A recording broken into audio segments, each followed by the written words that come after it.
Hi everyone, welcome to let's improve. তোমরা যারা এই বছর ক্লাস 10 থেকে ক্লাস 11 এ উঠলে এবং তোমরা সায়েন্স নিয়ে পড়াশোনা স্টার্ট করছো, তাদের জন্য একটা ইম্পর্টেন্ট সাবজেক্ট হলো ফিজিক্স। যে তুমি যে কোনো কম্পিটিটিভ এক্সাম দিতে চাও সেখানে কিন্তু ফিজিক্স তোমার থাকবেই। তাহলে আমাদের ক্লাস 11 এর জন্য তো ভালো করে পড়তেই হবে, এন্ড আমরা ইন ফিউচার যে বিভিন্ন কম্পিটিটিভ এক্সাম গুলো দেবো তার জন্য কিন্তু আমাকে ফিজিক্সের যে পার্টটা সেটা খুব ভালো করে শিখতে হবে। এবং এই যে এই ফিজিক্স, তাহলে আমরা ক্লাস 11 এর সেমিস্টার 1 যখন স্টার্ট হচ্ছে তখন আমাদের টার্গেট থাকা উচিত যে কিভাবে আমরা ফিজিক্স পড়াশোনা করলে আমাদের ফিজিক্সের 35 আউট অফ 35 আমরা স্কোর করতে পারি। এবং এই বিষয়টা নিয়ে আজকের এই ভিডিওতে আমরা কথা বলতে চলেছি। তাই তোমরা যারা ফিজিক্স নিয়ে সিরিয়াস এবং সায়েন্স স্ট্রিমটা নিয়ে সিরিয়াস, এই ভিডিওটাকে অবশ্যই শুরু থেকে শেষ অবধি দেখবে। তোমরা যদি চ্যানেলে নতুন হয়ে থাকো চ্যানেলটিকে সাবস্ক্রাইব করে নেবে। যারা আমাকে চেনো না, আমার নাম সায়ন দাস। আমি এই মুহূর্তে আইআইটি গুয়াহাটি থেকে কম্পিউটার সায়েন্স এন্ড ইঞ্জিনিয়ারিং এ মাস্টার্স করছি এবং আমি তোমাদেরকে ফিজিক্সের প্রত্যেকটা কনসেপ্ট খুব ভালো করে শেখাতে এবং বোঝাতে চলেছি। তাহলে চলো স্টার্ট করা যাক। দেখো, সবার প্রথমে একটা জিনিস বুঝে নাও যে আমাদের ক্লাস 11 এর সেমিস্টার 1 এ ফিজিক্সে কোন কোন আমাদের টপিক গুলো রয়েছে। দেখো, আমাদের ক্লাস 11 এর সেমিস্টার 1 এ ফিজিক্সে তোমাদের টোটাল 5টা ইউনিট রয়েছে। এই যে 5টা ইউনিট, এবং সেখানে দেখো কতগুলো চ্যাপ্টার রয়েছে। ফার্স্ট আমাদের যে ইউনিট সেখানে আমাদের একটাই চ্যাপ্টার রয়েছে। আমাদের সেকেন্ড ইউনিটে রয়েছে দুটো চ্যাপ্টার। আমাদের যে থার্ড ইউনিট সেখানে আমাদের রয়েছে তিনটা chapter, Newton's loss of motion বা নিউটনের গতিসূত্র, ঘর্ষণ এবং বৃত্তীয় গতি। আমাদের যে চতুর্থ ইউনিট, আমাদের ফোর্থ ইউনিট থেকে একটাই চ্যাপ্টার রয়েছে, সেটা হচ্ছে কার্যক্ষমতা শক্তি। এবং আমাদের যে ফিফথ ইউনিট, সেই ফিফথ ইউনিটের মধ্যে আমাদের টোটাল দুটো চ্যাপ্টার রয়েছে, সেটা কি স্থিতিবিজ্ঞান এবং হচ্ছে আমাদের দৃঢ় বস্তুর ঘূর্ণন বা আমাদের রিজিড বডি মোশন। তাহলে টোটাল কতগুলো চ্যাপ্টার হচ্ছে? দেখো, এখানে একটা দুটা তিনটা, তিনটা আর তিনটা ছটা, সাতটা আর দুটা নটা। তাহলে টোটাল কিন্তু তোমাদের ক্লাস 11 এর সেমিস্টার 1 এ 9টা চ্যাপ্টার পড়তে হচ্ছে। এবার তোমরা সবাই নিশ্চয়ই বই এতদিনে কিনে নিয়েছো প্রায় অনেকে, এবং বই দেখেও নিয়েছো যে ক্লাস 10 এর তোমাদের যে ফিজিক্যাল সায়েন্স বইটা ছিল তার তুলনায় আমাদের শুধুমাত্র সেমিস্টার 1 এর বইটাই অনেক গুণ বড় এবং অনেক গুণ মোটা, তাই তো?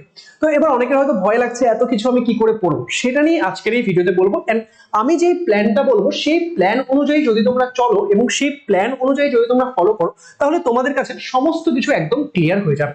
এবার এখানে দেখো আমাদের কাছে টাইম কতক্ষণ রয়েছে। আমাদের টাইমটা খুব একটা ইম্পর্টেন্ট বিষয়। সাধারণত আমাদের যে সেমিস্টার 1 এক্সাম হয় সেটা হয় হচ্ছে সেপ্টেম্বর মাসে। আমি যদি সেপ্টেম্বরের একদম প্রথম সপ্তাহেও ধরে চলি, তাহলে দেখো মার্চ, এপ্রিল, মে, জুন, জুলাই, আগস্ট, টোটাল 6 মাস সময় আমাদের হাতে রয়েছে। এবার এই 6 মাসের মধ্যে আমরা এটাকে দুই ভাগে ভাগ করব। প্রথম 4 মাস আমাদের কিসের জন্য থাকবে? আমরা কনসেপ্ট গুলো ভালো করে বুঝবো, বিভিন্ন কোয়েশ্চেন প্র্যাকটিস করব, আমরা সিলেবাসটা খুব ভালো করে কমপ্লিট করব। দেখো, ক্লাস 11 এর সেমিস্টার 1 এর ফিজিক্সের এই যে টপিক গুলো তোমরা পড়বে, এগুলো কিন্তু ফিজিক্সের একদম বেস। তোমাদের পরবর্তী সমস্ত জায়গায় এর কনসেপ্ট কাজে লাগবে, বুঝতে পারলে? তো সেই জন্য এখানে খুব ভালো করে তোমাদেরকে বিষয়গুলো শিখতে হবে। তাই 4 মাস আমরা দেবো সিলেবাস কমপ্লিশন, তারপর প্র্যাকটিস ইত্যাদির জন্য। এন্ড লাস্টের 2 মাস আমরা পুরোপুরি সেমিস্টার 1 এর জন্য রিভিশন করব, কোয়েশ্চেন প্র্যাকটিস করব, কোয়েশ্চেন ব্যাংক সলভ করব ইত্যাদি আমরা এখানে করতে চলেছি। এবার তোমাদের মাথায় আসতে পারে, স্যার আমরা পড়বো কোথা থেকে? দেখো, তার জন্য তোমাদেরকে একটা বিষয় বলে দিই। আমাদের লেটস ইমপ্রুভ অ্যাপে ক্লাস 11 এর সেমিস্টার 1 এর জন্য ইগনাইট ব্যাচ রয়েছে, এবং সেই ইগনাইট ব্যাচের ক্লাস স্টার্ট হচ্ছে আমাদের এই 9th অফ মার্চ থেকে। ঠিক আছে, 9th মার্চ থেকে আমাদের ক্লাসে স্টার্ট হচ্ছে। এবং এই ব্যাচের মধ্যে আমরা তোমাদের সায়েন্সের ফিজিক্স, কেমিস্ট্রি, ম্যাথ, বায়োলজি 4টা সাবজেক্টই পড়াবো। তার সঙ্গে আমরা কিন্তু তোমাদেরকে সেই ইংলিশ সাবজেক্টটাও পড়াবো। এবার তোমরা চাইলে physics, chemistry, math, biology, English 5টা সাবজেক্টের জন্যই ব্যাচে ভর্তি হতে পারো।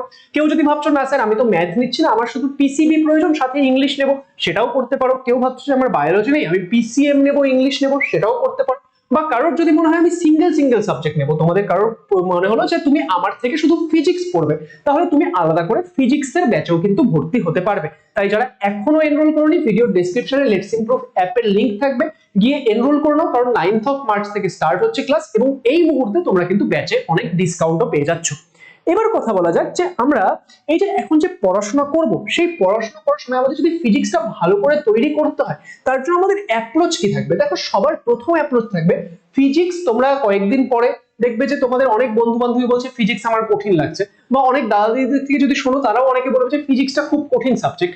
আসলে ফিজিক্সটা কঠিন সাবজেক্ট নয়, ফিজিক্সে তোমাদের কনসেপ্টটা ক্লিয়ার হয় না, এবং এই কনসেপ্টটা ক্লিয়ার করার দায়িত্বই আমাদের ইগনাইট ব্যাচের। ঠিক আছে, তো এখানে তোমাদের ফিজিক্সে তোমাদের সবার প্রথম কি করতে হবে, সবার প্রথম তোমাকে কনসেপ্ট ক্লিয়ার করতে হবে। কনসেপ্ট ক্লিয়ার করা মানে কি জানো তো, যখন আমরা কোনো একটা জিনিস পড়ছি সেই জিনিসটা আমরা পড়ে নিই যে আচ্ছা এটা এরকম হয়ে গেল, ওটা ওরকম হয়ে গেল, কিন্তু তোমরা প্রশ্ন করো না যে এটা কেন এরকম হলো। তো সেই কেন গুলো জানা ইম্পর্টেন্ট, এবং এইভাবে তুমি যদি জেনে জেনে পুরো কনসেপ্টটা ক্লিয়ার করতে পারো, তোমার কাছে যদি পুরো কনসেপ্ট একদম A to Z ক্লিয়ার থাকে, তাহলে সেটা কিন্তু তোমাকে ফিজিক্সে প্রচন্ডভাবে হেল্প করতে চলেছে। তাই তখন যখনই তুমি ফিজিক্সের যে কোনো চ্যাপ্টার পড়ছো, তোমার ফার্স্ট টার্গেট হচ্ছে তার কনসেপ্ট ক্লিয়ার করা। নেক্সট আমরা এখানে কিসে ফোকাস করব, প্র্যাকটিস করা। দেখো তোমাদের সেমিস্টার 1 সেটা কিন্তু এমসিকিউ প্যাটার্নের মানে পরীক্ষা, তাই না? এবার যেহেতু এমসিকিউ প্যাটার্নের পরীক্ষা, এখানে তুমি কিন্তু চাইলেই 35 আউট অফ 35 স্কোর করতে পারো, কিন্তু সবাই তো পারছে না। তাহলে তার জন্য তোমাকে কি করতে হবে, তুমি কনসেপ্ট গুলো ক্লিয়ার করে নেওয়ার পর তোমাকে কিন্তু প্রচুর পরিমাণে প্র্যাকটিস করতে হবে, এবং সেই প্র্যাকটিস করানোর দায়িত্ব আমাদের, যে আমরা তোমাদেরকে দারুণ করে প্র্যাকটিস করিয়ে দেবো। এবং তোমাদের জন্য আমাদের এই ইউটিউব চ্যানেল লেটস ইমপ্রুভ 11-12 এর মধ্যে কিন্তু প্রচুর প্র্যাকটিস সেশনও আসবে। তোমাদের বইয়ের যে বিভিন্ন আমাদের এমসিকিউ কোয়েশ্চেন গুলো রয়েছে সেটা আমরা ইউটিউবেই তোমাদেরকে সলভ করে দেবো, এন্ড ব্যাচে তো আরো অনেক বেশি টেস্ট পেপার, কোয়েশ্চেন ব্যাংক সমস্ত কিছু করানো হবে। তাই যারা যারা চ্যানেলটি সাবস্ক্রাইব করোনি অবশ্যই সাবস্ক্রাইব করে নেবে, বন্ধু বান্ধবীদের সঙ্গে শেয়ার করে দেবে, এবং ভিডিওর ডেসক্রিপশনে আমাদের টেলিগ্রাম গ্রুপের লিংক থাকবে, সেটা জয়েন করে নেবে। ওকে, নেক্সট তোমাকে কি করতে হবে, রেগুলার রিভিশন করা। এবার এখানে প্রবলেমটা কি হয়, তোমরা দেখতেই পাচ্ছ এতটা বড় সিলেবাস। এবার এতটা বড় যদি সিলেবাস হয়, আমি আজকে যেটা পড়ছি আমি যদি সেটাকে রিভিশন না করি, 2 মাস পরে স্বাভাবিকভাবে আমি তার ফর্মুলা কিছু কিছু কনসেপ্ট ভুলে যাব। তো সেটা যাতে না হয় তার জন্য আমাদের কি করতে হবে, রেগুলার রিভিশনের মধ্যে রাখতে হবে। এবং কিভাবে রেগুলার রিভিশন করবে সেটাও আমি তোমাদেরকে আজকের এই ভিডিওতেই বলছি। তাহলে আশা করছি যে একটা চ্যাপ্টারকে আমরা কিভাবে অ্যাপ্রোচ করব, একটা চ্যাপ্টারকে আমরা কিভাবে নিয়ে চলবো, সেটা তোমরা বুঝে গেছো। এবার এটা যদি বুঝে যাও, এবার দেখো এখানে আমি কিছু বিষয় লিখে রেখেছি। তোমরা ভাববে স্যার 80-20, 60-40, 40-60, 20-80 এই বিষয়গুলো কি? দেখো খুব ভালো করে বুঝো, এটা হচ্ছে আমরা কতখানি টাইম নতুন কনসেপ্ট, নতুন থিওরি পড়ার জন্য দেব, এবং কতখানি টাইম আমরা রিভিশন প্র্যাকটিস এগুলোর জন্য দেব। তাহলে আমরা কি বলতে পারছি, যে আমাদের যে এই শুরুর দিকে দেখো, এটা কি, এটা আমরা থিওরি পড়ার জন্য দিচ্ছি, এটা আমরা রিভিশন প্র্যাকটিসের জন্য দিচ্ছি।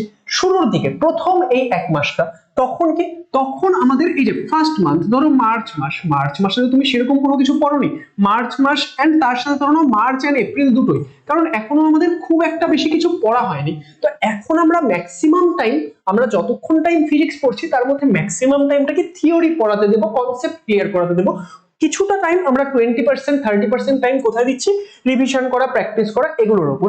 তারপর যখন আমাদের কিছুটা সিলেবাস হয়ে গেল, ধরো নাও মার্চ এপ্রিল মিলে তো তুমি বেশ কিছুটা সিলেবাস পড়ে নেবে, তাই না? তখন আমরা কি করব, ধরো নাও এই ক্ষেত্রে মে মাসের দিকের কথা বলছি, মে মাসে তুমি মোটামুটি 60% টাইম দিচ্ছ নতুন কনসেপ্ট শিখতে, 40% টাইম দিচ্ছ রিভিশন করতে, কারণ অনেক কিছু আগে পড়া হয়ে গেছে, সেগুলো রিভিশনের মধ্যে রাখতে হবে। তারপর আমরা যদি আসছি মের পরে, আমাদের আসছে হচ্ছে জুন মাসের মধ্যে। এবার এই জুন মাসে এন্ড তার সঙ্গে সঙ্গে জুলাই মাসে, ঠিক আছে, জুন জুলাই এই 2 মাস আমরা কি করছি, এতক্ষণে দেখো আমাদের অনেকখানি কিন্তু কভার হয়ে এসেছে। তাই এখন আমরা নিয়ারলি 40% টাইম দেবো আমাদের সিলেবাস কভার করাতে, এন্ড 60% টাইম দেবো আমরা রিভিশন প্র্যাকটিস করাতে। কেউ চাইলে এটাকে 50-50ও করতে পারো, যে 50% টাইম আমরা দিচ্ছি সিলেবাস কভার করাতে, নতুন কনসেপ্ট শেখাতে, বাকি টাইমটা আমরা দিচ্ছি হচ্ছে কোয়েশ্চেন প্র্যাকটিস, রিভিশন ইত্যাদিতে। এন্ড এখানে তাহলে কি, জুলাইয়ের মধ্যে তো আমরা পুরো সিলেবাস কমপ্লিট করে নিচ্ছি। এবার আমাদের রয়েছে কি, আমাদের রয়েছে বেসিক্যালি জুলাইও না, আমরা জুনের মধ্যে টার্গেট রাখবো পুরো সিলেবাস কমপ্লিট করে নিতে, কিন্তু কেউ যদি একটু বেশি সময় লাগছে তার জন্য জুলাই বললাম। তাহলে জুলাইয়ের, আমি ধরে নিই যদি জুলাইয়ের মাঝামাঝির মধ্যেও করে নাও, তাহলে জুলাইয়ের বাকি সময় এন্ড আগস্ট এই টাইমে আমাদের কি পুরো সিলেবাস তো শেষ অলরেডি। এন্ড এই সিলেবাসটা কিন্তু অনেক স্টুডেন্টই কমপ্লিট করতে পারে না, অনেকে অফলাইন ব্যাচে পড়ে সেখানেও কমপ্লিট হয় না। কিন্তু তোমাদের চিন্তার কোনো বিষয় নেই, যারা যারা ইগনাইট ব্যাচ থেকে পড়বে তাদেরকে আমি গ্যারান্টি দিচ্ছি যে জুলাই মাসের 15 তারিখের মধ্যে তোমাদের পুরো সিলেবাস আমরা কমপ্লিট করিয়ে দেব। ওকে, তাহলে এখানে এবার বাকি যে টাইমটা, সেখানে তোমরা কি করবে, সেখানে তোমরা 20% টাইম তোমরা দেবে হচ্ছে, দেখো এখন কিন্তু আর নতুন থিওরি পড়া নেই, এটা তোমরা দেবে কনসেপ্ট রিভিশন করার জন্য, আর নিয়ারলি 70-80% টাইম তোমরা দেবে কোয়েশ্চেন প্র্যাকটিস করার জন্য। এই টাইমে যত বেশি কোয়েশ্চেন প্র্যাকটিস করবে পরীক্ষা গিয়ে তত তোমার ভালো হবে।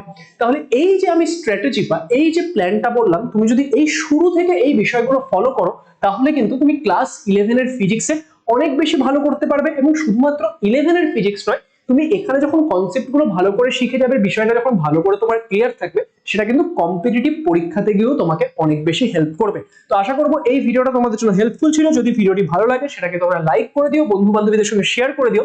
আমাদের আপকামিং ভিডিওগুলো দেখার জন্য চ্যানেলটিকে তো সাবস্ক্রাইব করবেই, আর যারা যারা ইগনাইট ব্যাচে ভর্তি হওনি লেটস ইমপ্রুভ অ্যাপ ডাউনলোড করে ভর্তি হয়ে নিও। যদি তোমাদের কোনো রকমের কোয়ারি থাকে তোমরা এই নাম্বারগুলোতে কন্ট্যাক্ট করতে পারো, আমাদের টিম থেকে তোমাদেরকে হেল্প করে দেবে। Thank you so much and all the best সবাইকে।